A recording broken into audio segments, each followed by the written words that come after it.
That will be held on Sunday, this coming Sunday, October the 5th, and it will be in the afternoon. It will be from 2 to 5. And it will be also here at the community center. Please be careful to follow your directions carefully when you do get your ballot package. And if you have any questions regarding that ballot package, please feel free to contact either Joy or myself.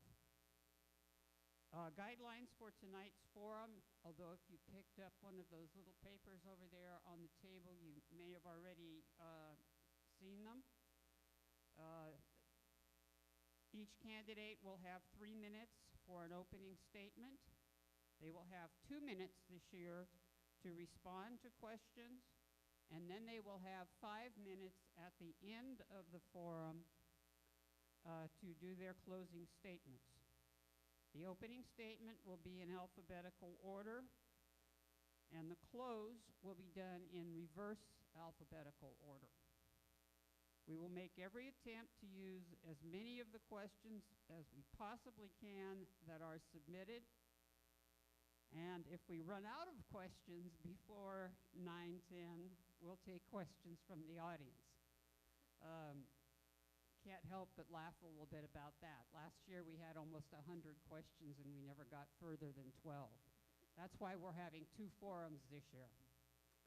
And we've tried to make it a little bit faster and a little bit more effective so that we can hear more of what your questions are and these candidates can answer them. There will be a break at approximately 7:40 or 7:50, and then we will actually stop questions at about 9:20, and that will allow each of the 4 candidates to have their full 5 minutes. So, with that, we're going to go ahead and get started. And again, hold up your hand if you have a question that needs to be picked up, and somebody will be right there to pick it up, okay? And again, thank you very much. Hopefully you'll find that this forum is effective, and if not, please let us know what your concerns are. Thank you very much. My partner in crime here is Joy. I'm sure most of you know Joy Byram. And if you don't know my name, it's Kathy Joseph. So we will be conducting this event. Okay. So first up is going to be Bruce Verschares. I botched it again, I'm sure. Verschares, but that's Verschares, yes. Okay. I won't tell you what he told me to make it sound like, but anyway, okay, Bruce, you have your 3 minutes now to do your opening. Oh, one more thing, I'm sorry. Mr. Kaminsky asked me to tell you that he really is having some difficulty after his surgery the day before yesterday, so he may not be able to stay the entire time. Please bear with him, and he will be here and available on Sunday, okay? So please understand that it's nothing that he could do anything about, all right? Okay, thank you. Hello, everyone. Thank you for being here today. Being the first one, it's a little bit nerve-wracking. I've always had a little dream of being on Jeopardy, so if later on, if I answer a question in the form of a question, please be patient with me. So, but I want to thank you all for being here. I want to thank Kathy and Joy for their work on the election committee and hosting these forums. I want to thank our current board of directors for their good volunteer work, and I also want to thank the other candidates here tonight for their willingness to serve their community and their dedication to run for this position. I've lived in Hidden Valley Lake for over 10 years now, and over that period of time,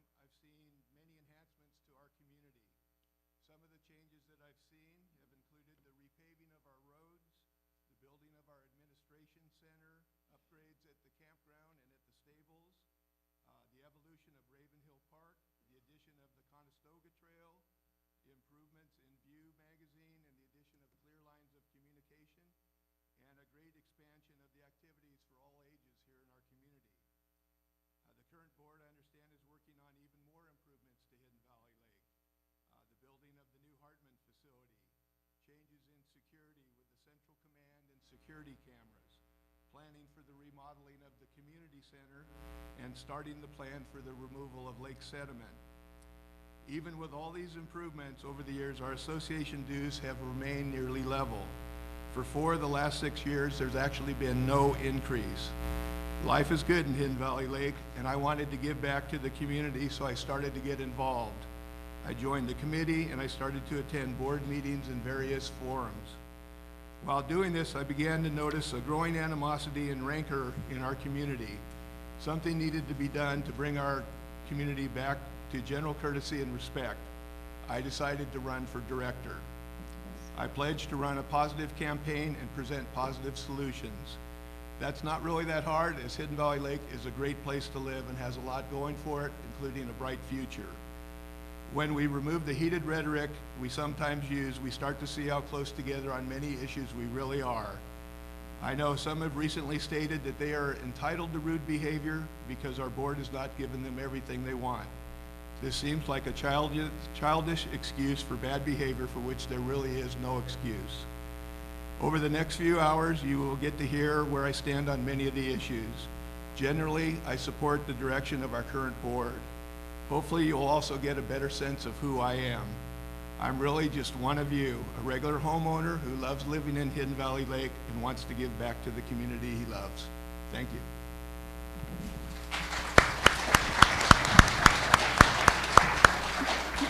Bob? Thank you, Kathy.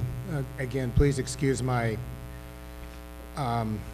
condition. I'm sorry. I apologize for that ahead of time. It's not that I'm disinterested. It's that I'm not feeling very well today. It's been a rough day. When I ran for the board in 2011, it was for the same reasons that Bruce mentioned. I'd lived here for 8 years at that time and decided it was time to give back to the community. I'd had no experience on any kind of boards or any kind of elected office. I spent over 40 years in the fire service as a firefighter and emergency management specialist. I handled very difficult situations, and my goal was to make calm out of chaos. That's kind of what the job of being on the board of directors is now in Hidden Valley Lake. Since I've been on the board since 2011, we've done a lot. We've done a lot. Probably the biggest thing we've done in the 3 years I've been on the board is brought in a new general manager who has great visions for this community. We spent a lot of time, a lot of effort on a nationwide search. We got the best person available and a unanimous decision of all 7 members of the board. And we were very lucky to bring Cindy Spears on board. That's probably our greatest accomplishment in the 3 years I've been on the board, but that was just recently. I've supported many projects. I've supported the remodel of the marina, the rebuilding of the restrooms there, and the improvements to the marina. I've also championed and pushed for the last year and a half to get a permanent restroom at Ravenhill Park. When the situation up there was brought to me, I took it upon myself to make it a major issue to get that done. And the board will be agreeing to a contractor, signing a contract to get that done next week. So that is one of the things I'm really proud of. I stand on my record. I have been very fair. I have supported all of the amenities. I look out for all of the amenities, and I will continue to do so if you return me to the board. Thank you.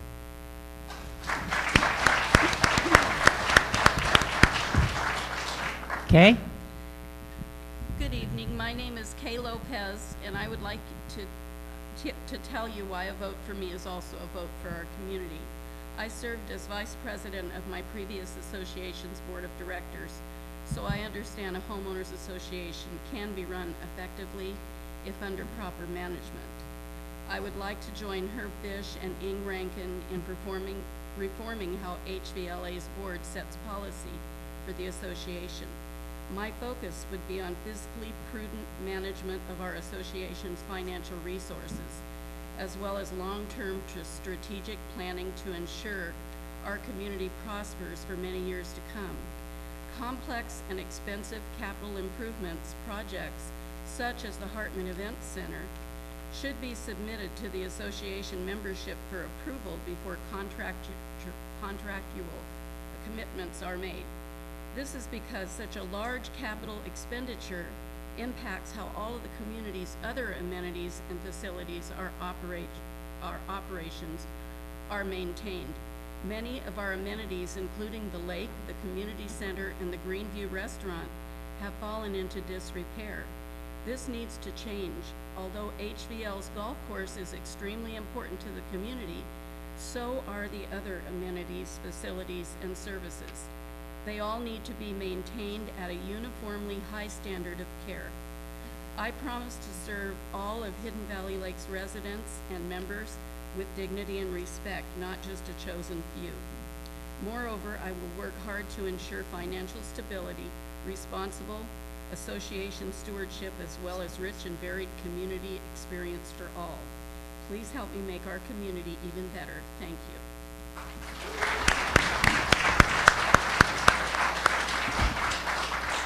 Inga? Hi, I'm Inga Rankin, and I'm running for a seat on the Board of Directors.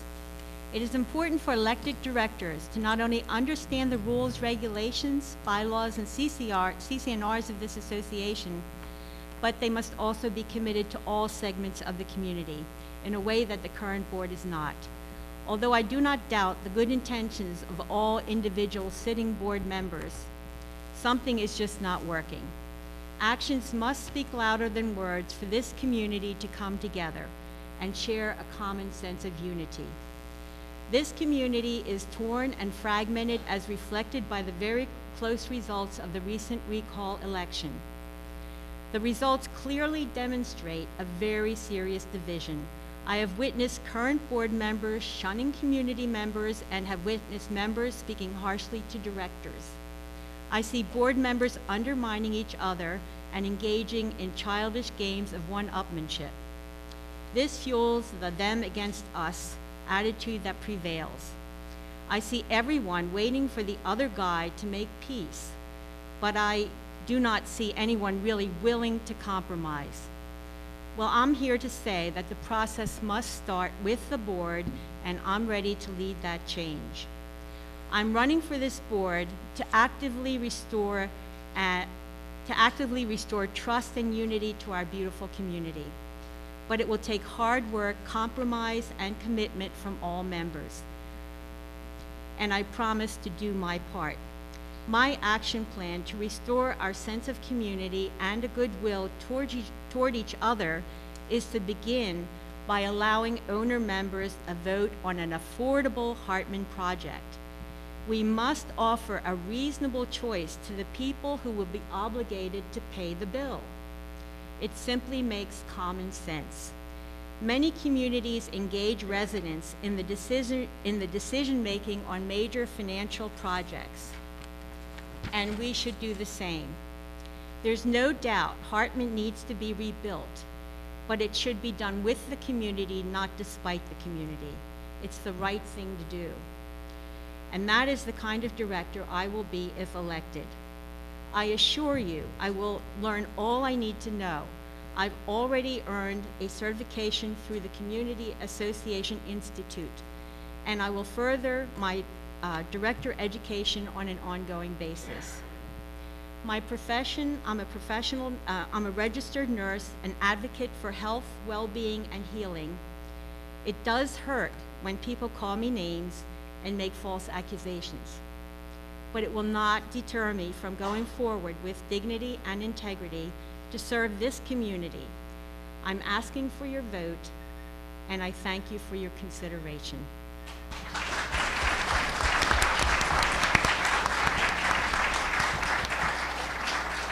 I'd say that was pretty perfect timing. Sorry? Perfect timing. 3 Right minutes? down to the beep, beep, beep. On the mark, huh? Good. Okay, all right, so this will be the only question that the election committee will ask, and Mr. Bruce Brashares will get the opportunity to answer first, and then we will just go straight down in alphabetical order. And then the next round, we'll start with Mr. Kaminsky, and we'll move in that direction so that each of you gets a crack at being first. So, the question that Joy and I have for all of you is, if you are elected, what action or actions would you take to help bring the community back together? I will repeat that. If you are elected, what action or actions will you or would you take to help bring this community back together? The first thing I think I would do is what I'm promising to do for my campaign is to drop the rhetoric, to try to communicate in clear, open terms, not heated terms, not loaded terms, but talk about the issues and be open to talk about the issues. Some of the things that I've learned in my past employment that help with this, a couple things. One is go to the source. I've learned that whenever there is a question about something, who said something, where did it come from, rather than speculate or guess about it, the best policy is to find the original source. Go to that person, ask them about it, go to the document that they're talking about, whatever it is, go to the source, get the facts, deal with the facts. The second is to grant sincerity. I think everyone, as we talk now, everyone is looking for motivation of someone else. Why are they doing that? What's their hidden motivation? I think we need to get beyond that. I think we need to grant sincerity, accept what the person is saying at the face value, grant that they're sincere, and move on with that. So those would be the main three things that I would try to employ. Thank you.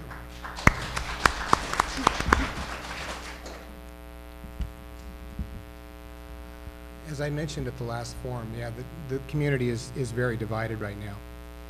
And it is important for us to try to pull back together as a community.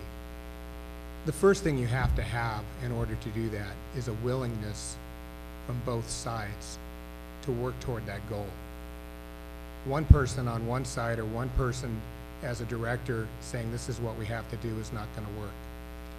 What I can see is working is starting with the people on both sides of the issues, and we all know what they are, who are more moderate and are more willing to partake in conversation without dialogue, just conversation. It will take those people on the edges, the moderates, to start bringing the other people back into the fold. It's going to take a lot of hard work. It's not going to be easy. It's not going to happen overnight. No matter who you elect to the board, it's not going to be a quick fix. Just like a lot of things here in Hidden Valley, it's not going to be a quick fix. It's going to take time. It's going to take trust, which is something that's been destroyed around here. And it's going to take a lot of hard work. But I think we can get back together.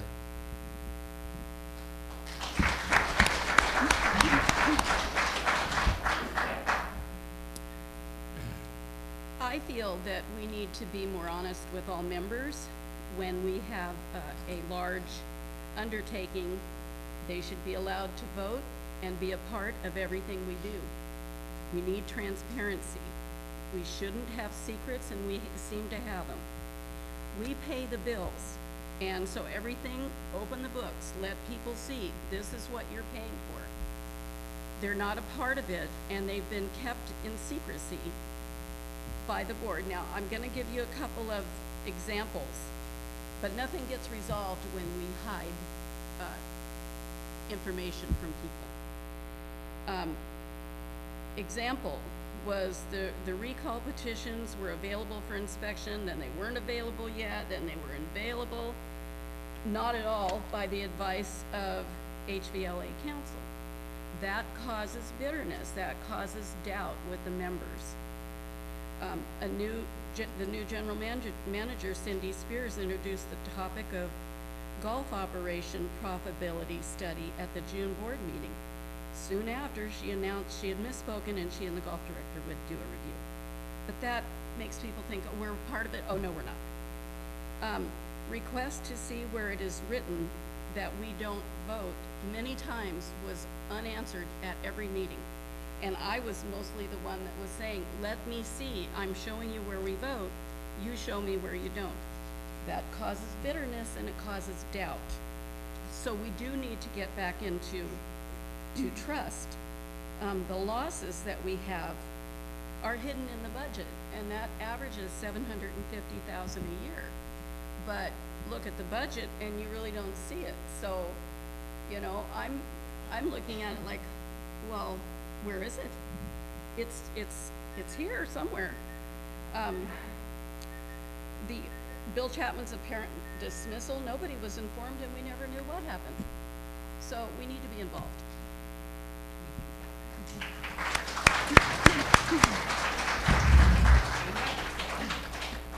I've been a resident of Hidden Valley Lake for about 5.5 years. I've attended board meetings pretty regularly since then, missing only those days when we're on vacation.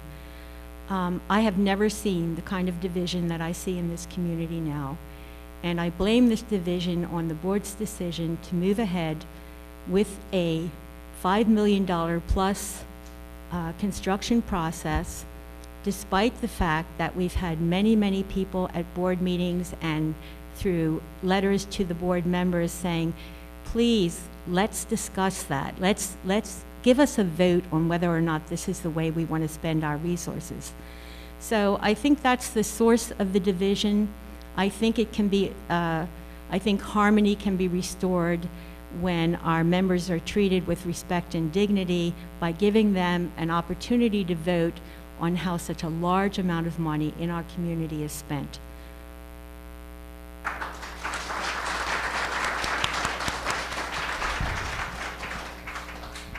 Okay, the next question is for Mr. Kaminsky, or Bob.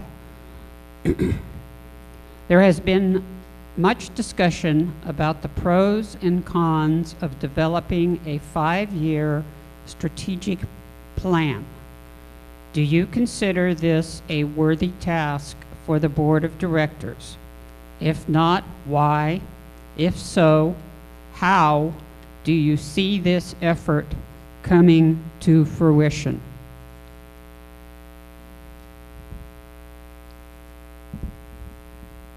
I think a strategic plan is very important for any organization. The issue with Hidden Valley that I see is that with the board of directors, the board is in constant flux.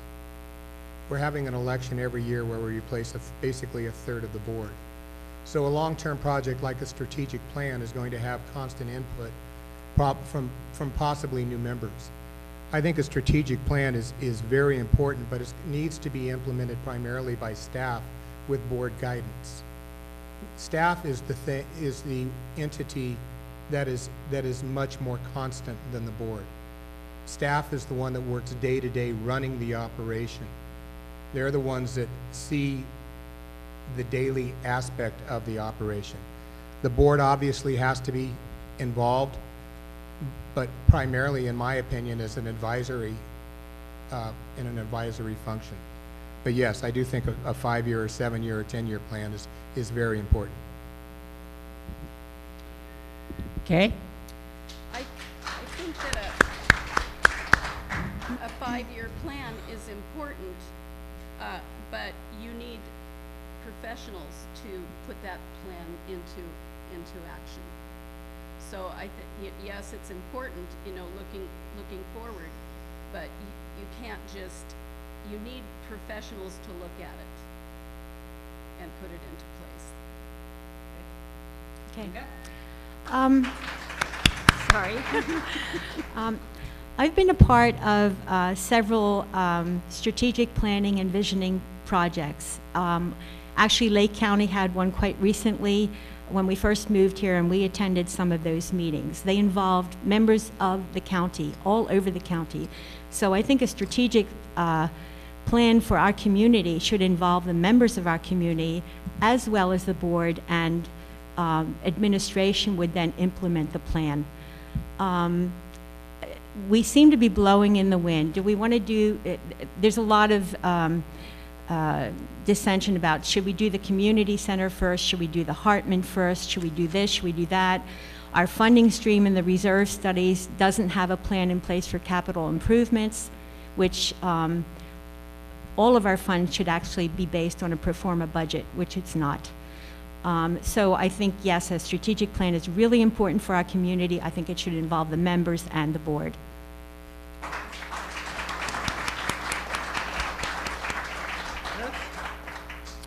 Okay, I'm also in agreement that we should have a 5-year strategic plan.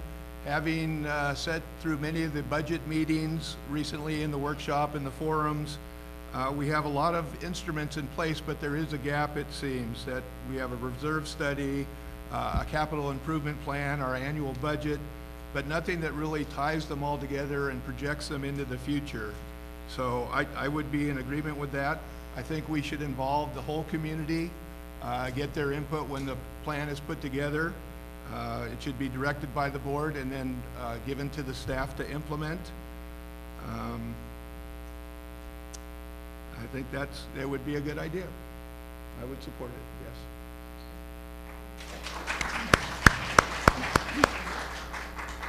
Okay, Kay, you're up first this time. Ready? I'm ready. Okay. Should the community have the right to vote on the multi-million-dollar golf facility?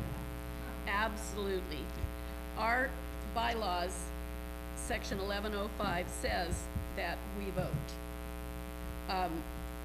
It's not right to bring on such a huge loan and not give people the right to vote.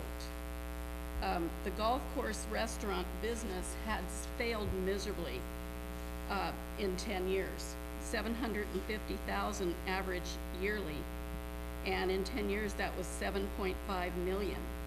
We had to pull them out of the red every year with our dues. Now they want something bigger. Losses per HVLA annual report 2005 to 2013, golf course losses were $5,251,041. The restaurant was $1,712,175. Both of these are open to the public and should be run on a profit and loss basis. But you should also let people vote. It's their money. They're gonna have to pay for this. So we can do this. Subsidies should be capped at a fair level, $250,000, and work towards breaking even. Lake of the Pines is $140,000 a year subsidized. This can be obtained. People should have a part in this. People should be able to vote on this. And with an outside golf course management, this can happen with a management consultant. If not, let the outside entity take over and rid us of that bill altogether. We want to keep the golf course forever, but this can't continue, and we have other deserving amenities. So let the people vote. It's their money.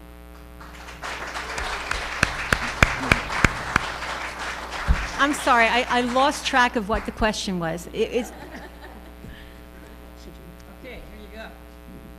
Should the community have the right to vote on the multi-million-dollar golf facility? well, I think it would be smart on the part of the board to give the community the right to vote, because if that had been done in the first place, we could be building by now. It's really unfortunate that when you want to use people's money and you don't give them a say about how you want to use it, and they don't agree with the use, you're going to have a very unhappy community, and we do have that very unhappy community. So I think it's just plain smart to give the community the right to vote on this.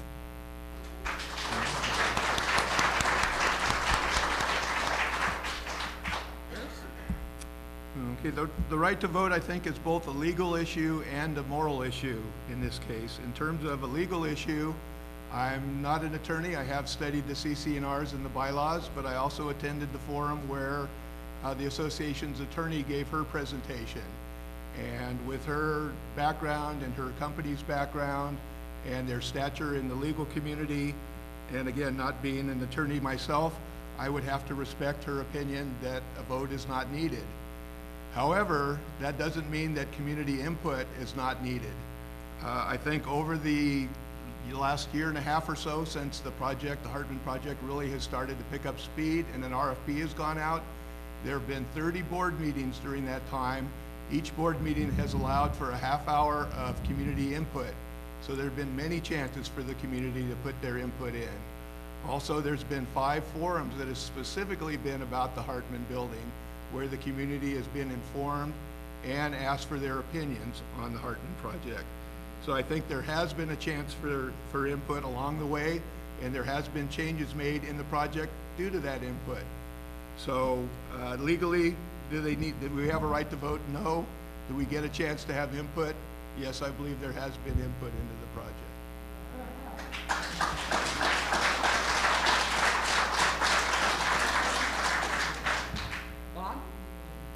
The Board of Directors of Hidden Valley Lake has repeatedly stated, plainly and in clear language, that if Section 1105 of the bylaws is triggered, a vote will be taken in conjunction with that bylaw.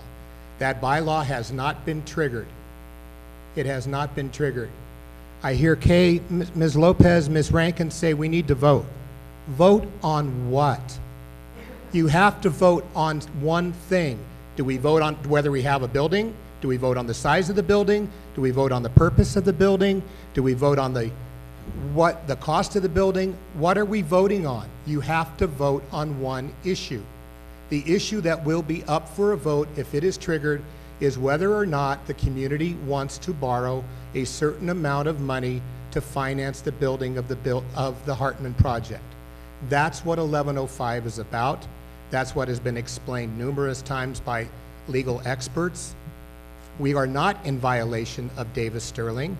If we were in violation, I'm sure that someone would have gotten a court order and an injunction by now to stop this building. But there is no legal leg to stand on. DavisSterling.com posts 6 court cases that have been used as case law. None of those cases are in the state of California, and none of them are subject to Davis Sterling. So they have no bearing at all on what we're talking about here. So yes, we will vote if 1105 is triggered. It's easy as I can make it.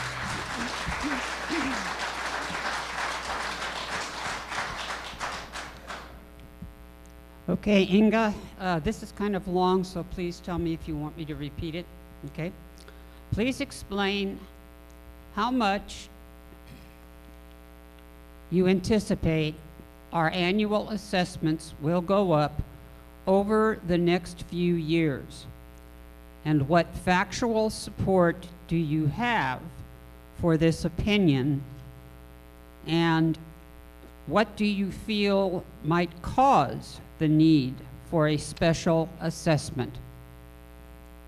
That is a long, complicated question. You're absolutely right. I'm sorry. That's okay. I can repeat it if you'd like. No, I think I've got it. So how much our assessments will go up is dependent on many factors.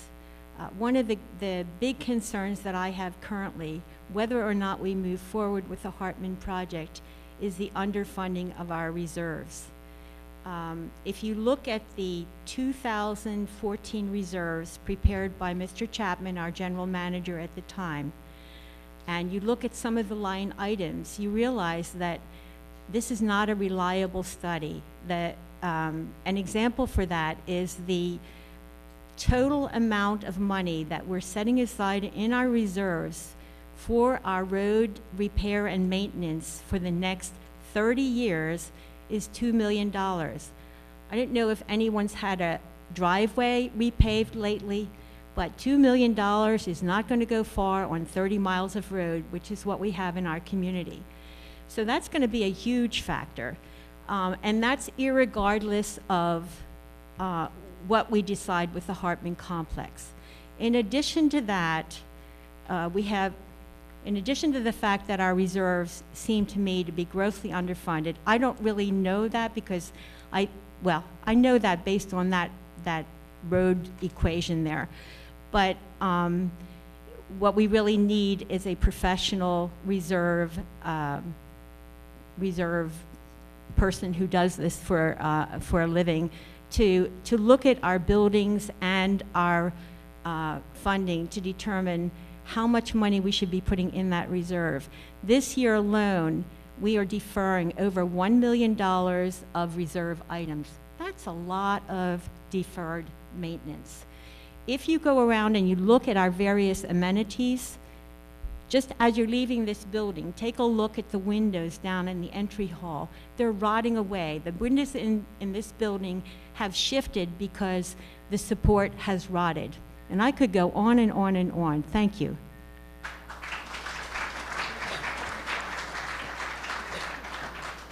What was the second part of that? I don't think I got to that. About the special assessments? Okay, what factual support do you have for this opinion, meaning the one that she just discussed? And what do you think might cause the need for a special assessment? Does that help? Well, my take on the assessments are that every year when the budget is done, the board also looks forward into the next 5 years and forecasts based on the current information, what they anticipate annual fee increases to be.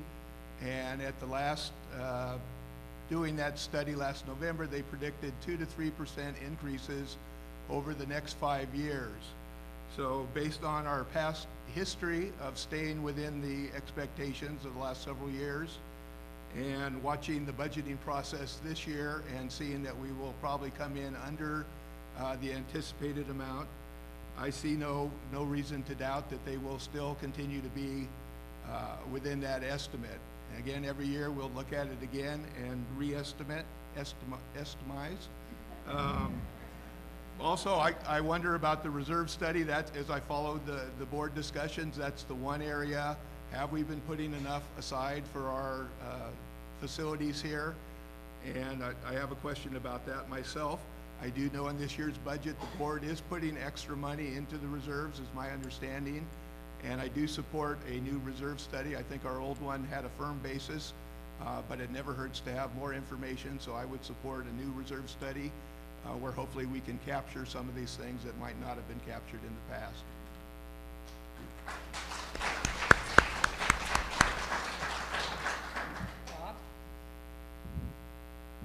Well, I'll do the last part first because nobody else has gotten to it. It's hard to plan for a special assessment. Special assessments are normally handled when some catastrophic event, unforeseen event takes place that requires an output of money that is greater than what is available. Hopefully there wouldn't be one, but you never know, something could happen. As far as assessments go, in the 3 years I've been on the board, they've gone up 2%. And we don't see them going up more than 2.5% probably this year. And maybe no more than that, 2 to 3% is projected for the next 5 years. I will guarantee you one thing, and that is they will not go up 20% a year, has been projected by some people that this board wants to raise assessments 20% a year. They haven't and they won't as long as I'm on it. So assessments are going to go up, cost of living goes up, we have to pay the bills, and we have to bring the money in order to pay those bills. I don't see any huge raise in assessments over the foreseeable future.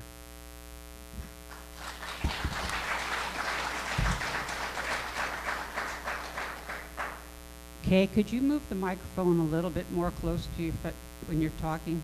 Not that it's your turn, but Okay.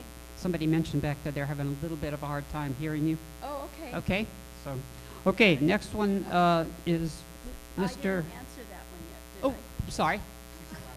Yeah. and the I'm sorry. last one. So the reserves, we haven't done a professional reserve from a professional reserve study. That hasn't come yet. It isn't supposed to be here until January, but we know that we're around 20%, okay? Average California funding is 55 to 60%. So with large loans and reserves 0 to 30% funding range, we can expect special assessments. 70% or higher reserve funding, special assessments are rare. We want to avoid special assessments. Infrastructure has to be refurbished or replaced along with improving amenities. We are not in a good place for a large loan. So we have to look at that. We have other things that would need to be done, and that could trigger also a special assessment. And we need to keep in mind that the road paving has to be done soon, and there's 35 miles of road with 5 miles paved already. The remainder is $256,000 to $280,000 per mile. So keep in mind also in 1998, we needed road repairs and the reserves were empty. So it triggered a huge hike in member fees. So we've also been in receivership twice, so we don't want to make that mistake again. We want to build up the reserves so we don't have to have that problem and have it fall on the members. So I'm not saying no restaurant. I'm saying a less expensive restaurant, something that we can afford. And of course, let the members vote. But I want to say too, before my buzzer goes off, during that meeting where the attorney was speaking, she said the board could allow the members to vote. She did say that. So, you know, that's something to think about too. The board could allow the members to vote.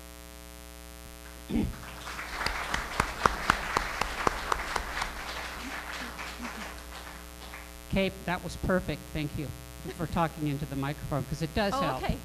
That was good. Okay, thank you. Okay, Bruce, what is your position on Hidden Valley Lake taking out a loan to fund the Hartman project, and why? Well, generally, I think we're putting the cart ahead of the horse a little bit, that we're still a ways away, like Bob says, for even knowing what a loan would be and how much and all those sort of things. I'm for having the Hartman process move along to get the information from the architects, find out what we are really talking about in terms of cost of it, what we'll have at that time in our funds to pay for it, and what the actual loan will be. So I think it's a little premature. Just in general, I think it's still sound financial business to take a loan. My understanding, it would be somewhere about 50% of the cost of the building right now. Again, we don't really know, but if we, the board has budgeted for that in the past, the money that's going into reserves could be used to pay for the payments on the loan. And again, you know, this is all theory. We really need to see the hard numbers to see how it'll work. But I think we can make it work, and I would be in favor of it.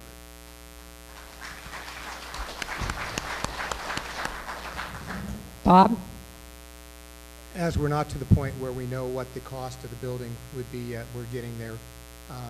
I am in favor, if we need to take out a loan within reason.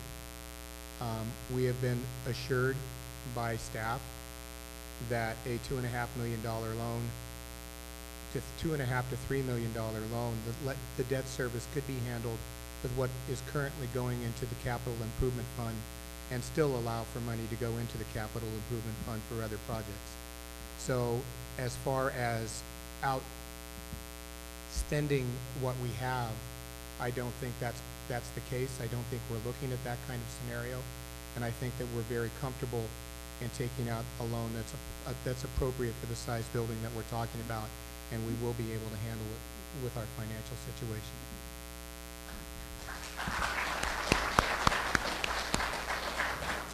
Kay? I don't believe we're in a good place for a loan right now of that size. Huge loans and low reserves trigger special assessments. Susan Cameron stated at the community forum that had the attorney in it that was answering questions on August 16th. She said many communities deal with major renovations is that they do special assessment. So loans are collateralized by associations' right to assess. young families and the elderly would be devastated by a special assessment in the thousands and may be at higher risk of having to sell their homes. Over a restaurant we don't actually need. We don't need a restaurant that big. So keep in mind the road paving that I had just talked to you about. It's just not a good time for a great big loan like that.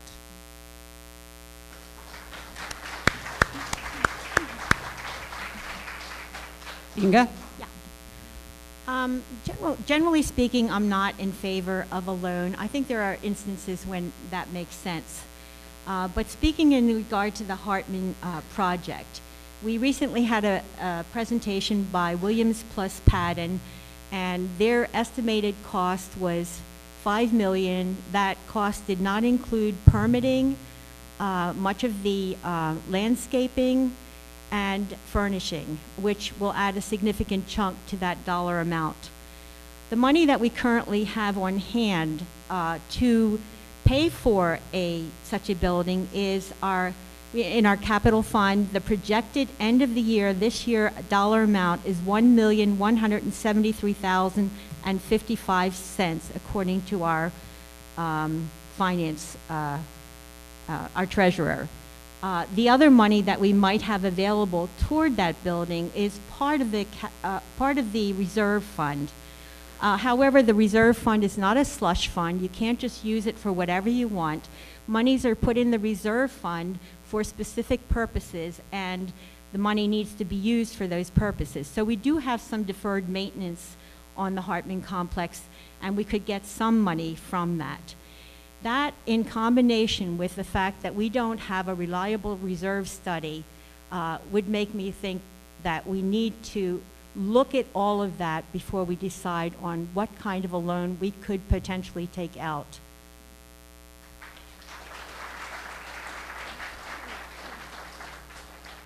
Just making sure I didn't skip anybody this time. Okay, this one is for Mr. Comiskey. Board decisions.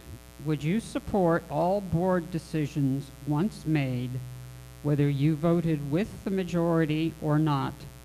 And would you work as a unified board toward a common goal?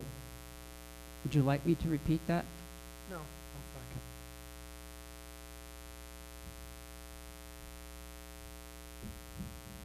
It is the fiduciary responsibility of a member of the board of directors to support the decision of the board, whether they are for that decision or against it, once a decision is made. That is the responsibility of a director. To do otherwise is breaching your responsibility. So if a decision is made by the board that I disagree with, I will disagree with it up until the time the vote is taken, and then I will support the decision of the board, because that's what I'm supposed to do, and any board member is supposed to do. As far as working as a unified board, that's the goal. You want to work as a unified board. You want to come together. You want to work for compromise. You want to work for the betterment of the community. Sometimes it's very difficult. Sometimes it's easier.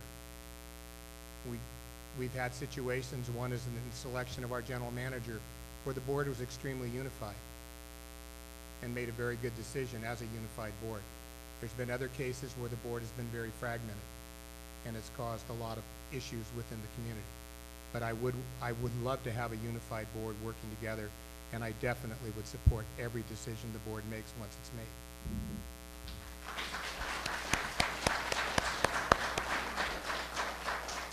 Okay. If the decision is that is what they want to do, the members have a chance to decide what they want to do, then I would support it. But when they don't have that chance, then there's issues.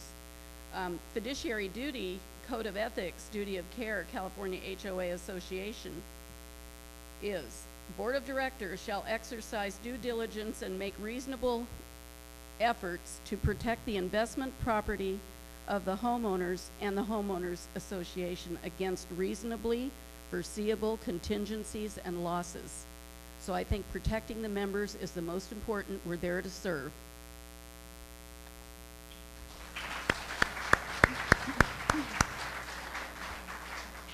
Inga? I would love to see a board that works together in a respectful manner. We've not seen much of that recently. We've had a 5-2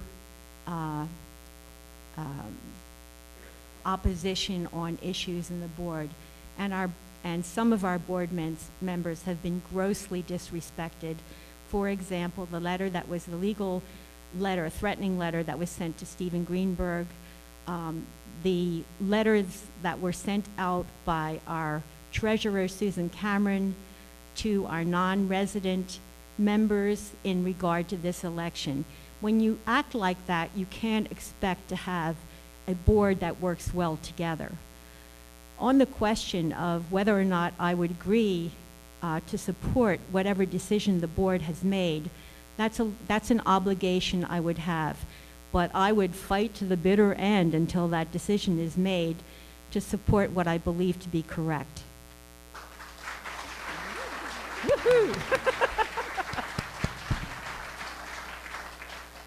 Bruce? Okay, yes, I too would support all the board decisions.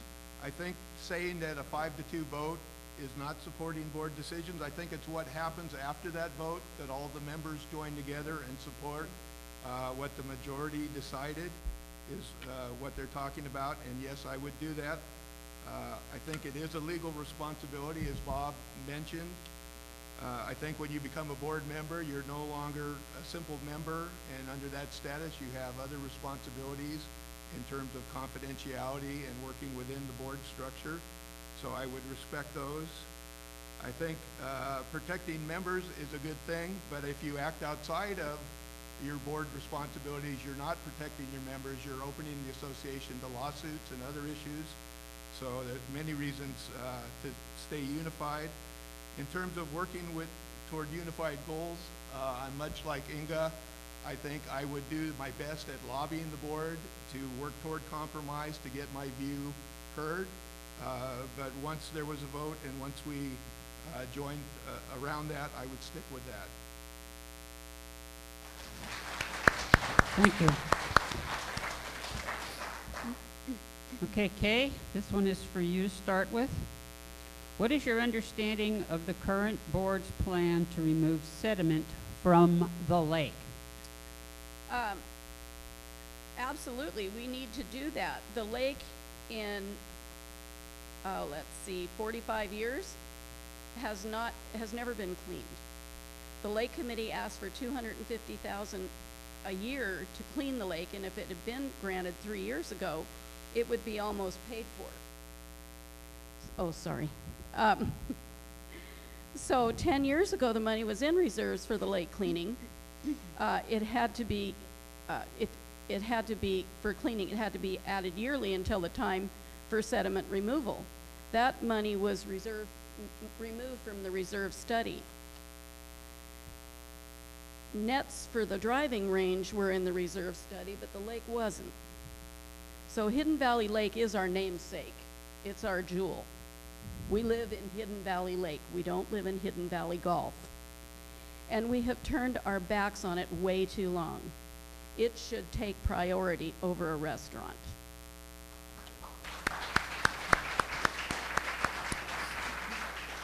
Inga? In the 5.5 years that I've lived here, the Lake Committee dutifully goes to the budget meetings and requests $250,000 to be put aside for sediment removal in the lake. This year, for the first time, the board has agreed to fund that sediment removal to the tune of $200,000, although I hear people say, oh, it won't take that much money. So I think, let me just say what I think about that. I think our lake is our jewel, as Kay has said, and since the lake was developed until the geosyntech report, which was done in 2012, we've lost 130 acre-feet of lake. Now the equivalent, that's hard to understand, but if you picture the surface of the lake, we've lost the equivalent of a foot and 4 inches of lake across the whole surface of the lake. Now, that's not the way that silt settles in the lake, because it settles here and there, which is why we have more and more weeds and algae growing in our lake.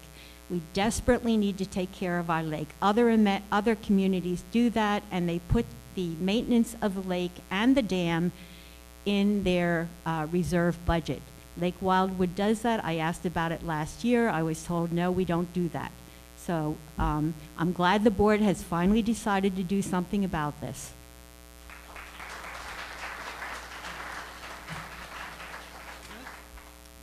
Okay. Yeah, I consider myself a friend of the lake and go up there frequently, and I do agree that the sediment has been an area of neglect in the past.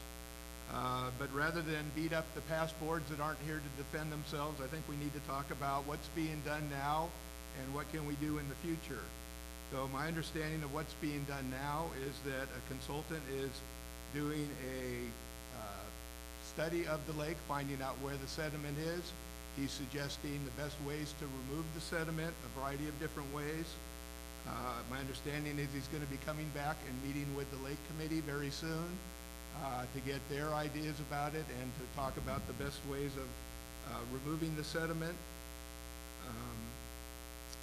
With the Lake Committee, once that report is done, with the Lake Committee, they're going to develop a plan to remove the sediment. As been mentioned, the board is acknowledging that this is an area that needs attention, and they have allocated, I believe it's $200,000 for the first phase of several phases to remove the sediment. Also, I hear the Lake Committee is now working on a master plan. As we mentioned, not only do we need to bring things up to standard, but we need a plan for the future so that it doesn't get to this state again, and they're working on a plan to do that. So I think all those things are a step in the right direction.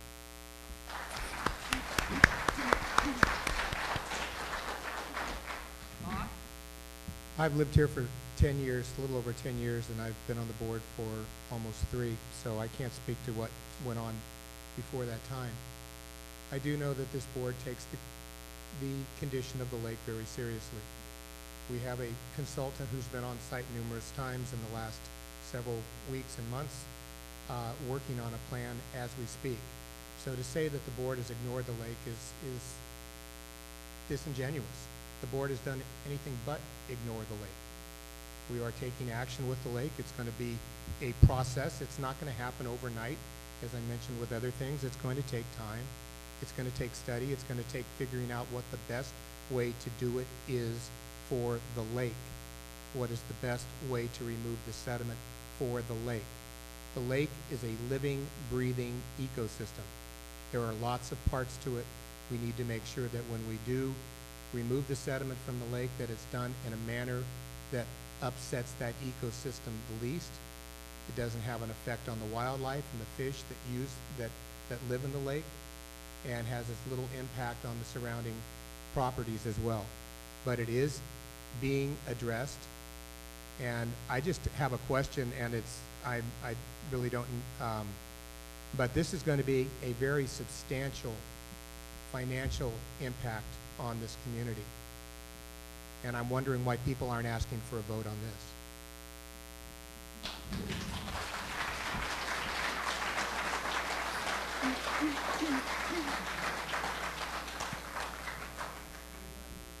All right, Inga, this is kind of a long question, so Again. I'm sorry. So please feel free to ask me to repeat it.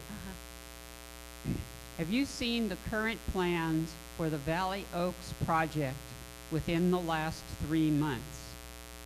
If elected, do you plan to work with the acting board to address any issues these plans present, as opposed to meeting with outside interests independently? Well, what I know about the Valley Oaks plan was presented at a board meeting when we got a letter from the county to ask about whether or not we supported that development. At that time, I learned that they are planning an over 55 community with a commercial center and a assisted living center. I think development is going to come to this area in one way or another. It seems like there's potential pluses for our community because most golfers are over 55, and perhaps we get some more members for our golf club, and that would be a great thing. I have no intentions of meeting with anyone outside. I do believe Cindy Spears is planning to meet with the developer, and I think that's a great idea because there may be areas where we can work together for the future of both communities.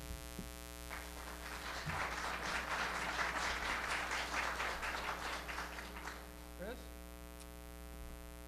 Okay, now I have not seen any of the current plans for Valley Oak, and I didn't really see the plans back in the original day either. So other than knowing that there's a possibility for a development outside our gate, I really don't know much about it. I think, though, in general, I would work with the board on any issues. I think we need to take care of our association issues first. I think, as Inga mentions, there can be benefits of partnering or making some sort of relationship with Valley Oaks, but I think we really need to balance the needs of our member first. How are our members using our amenities before we have others coming in to use our amenities? Are the members getting the use of the facilities, those sort of things? And if we can balance it, that our members still have the full use of the facilities, then I would consider having the outside development participate with us as well.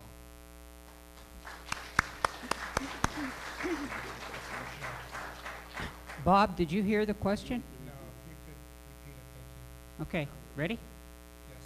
Have you seen the current plans for the Valley Oaks project within the last 3 months? If elected, do you plan to work with the acting board, I guess it is acting board, to address any issues that these plans present,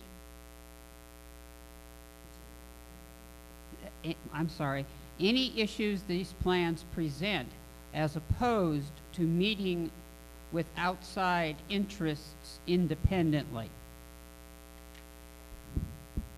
I have not seen any plans from Valley Oaks in the last 3 months. The last plans I saw were last year at a board meeting. I personally think that it is way too premature to discuss anything to do with Valley Oaks. It's so far down the road, in my opinion, that it's not even something that is in my view right now. I have no problem with the developer. I think his name is Mr. Porter. What he does with his property, that's up to him. I'm not concerned about his property. My responsibility is to the members of Hidden Valley Lake and making sure that this association is taken care of. So I really have no opinion on the Valley Oaks issue. Okay? I have not seen any plans, and there is a lot of uncertainty, but there's a number of potential positives. Ken Porter is developing retail commercial space. There's going to be the senior homes. Assisted living that's coming in. So it could add to the value of living here. Clientele buying homes might want to join the golf course and cut down on our deficit. Okay.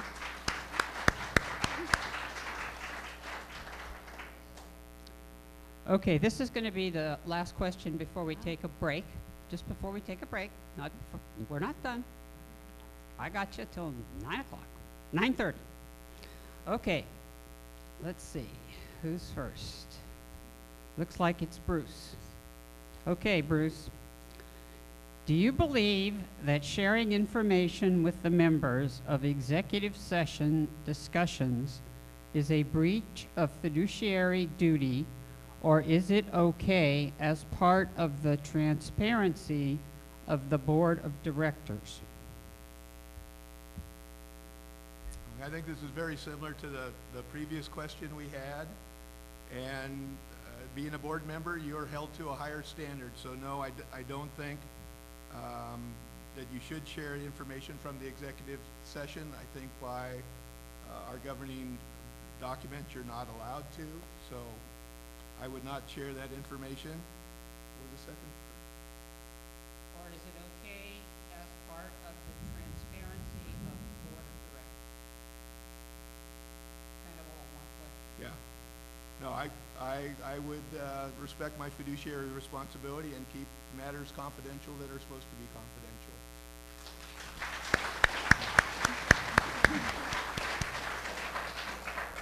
Bob?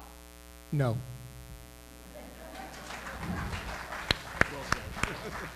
And I agree also, you can't, I think there's a law that you can't also, so.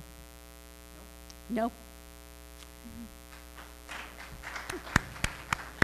So Careful, you're gonna executive get another session. question. Executive session is for very specific topics that are sensitive to privacy issues, and they should not be discussed outside of executive session. And I certainly wouldn't. Okay, if you don't mind, we'll take one more question since that one went was a so quickie. fast. Okay, Bob, you're first. Should association election campaign activities, subject to reasonable, it must be rules of behavior, be allowed in association common areas? I'm going to repeat that one. Should association election campaign activities, subject to reasonable rules of behavior, be allowed in association common areas? Yes. No. I believe that campaigns are changing, obviously, here. When I was elected to the board, there were about 12 people in the candidates forum that night asking questions. There's a few more than that here tonight. I have absolutely no issue with people conducting their campaign in a manner which is appropriate and which they think is going to help them meet the goals that they've set for themselves. Having functions at association venues or properties, as long as they're done appropriately, I have absolutely no issue with.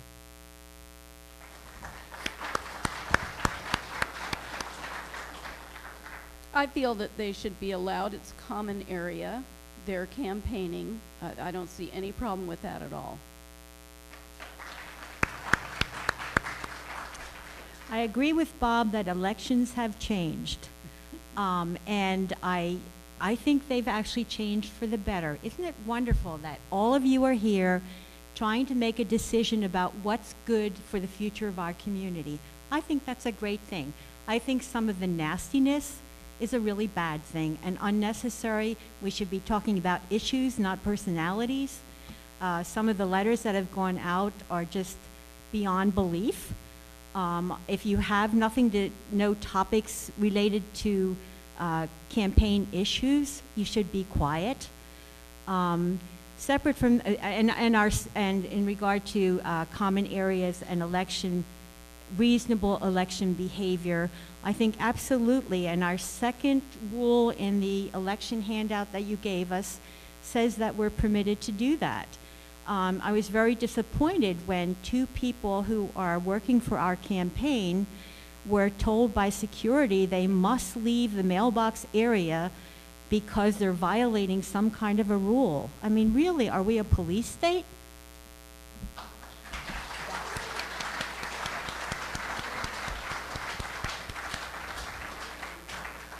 And Bruce. Okay, I think this is one area we semi-all agree on. I too think that with reasonable rules, the common areas should be used, and my understanding is that they can be used. I've used this facility here for a rally already this year. My understanding is the time that they can't be used is when you just leave things there. If you put up a poster or a sign and just to leave it posted. But if someone's there, and my understanding also is that we can use the common areas such as the mailboxes and other common areas to campaign, as long as we're following the rules and have the proper permits to be there. So I have no problem with that, of getting the permits and doing the proper thing and using our common areas. Go where the people are.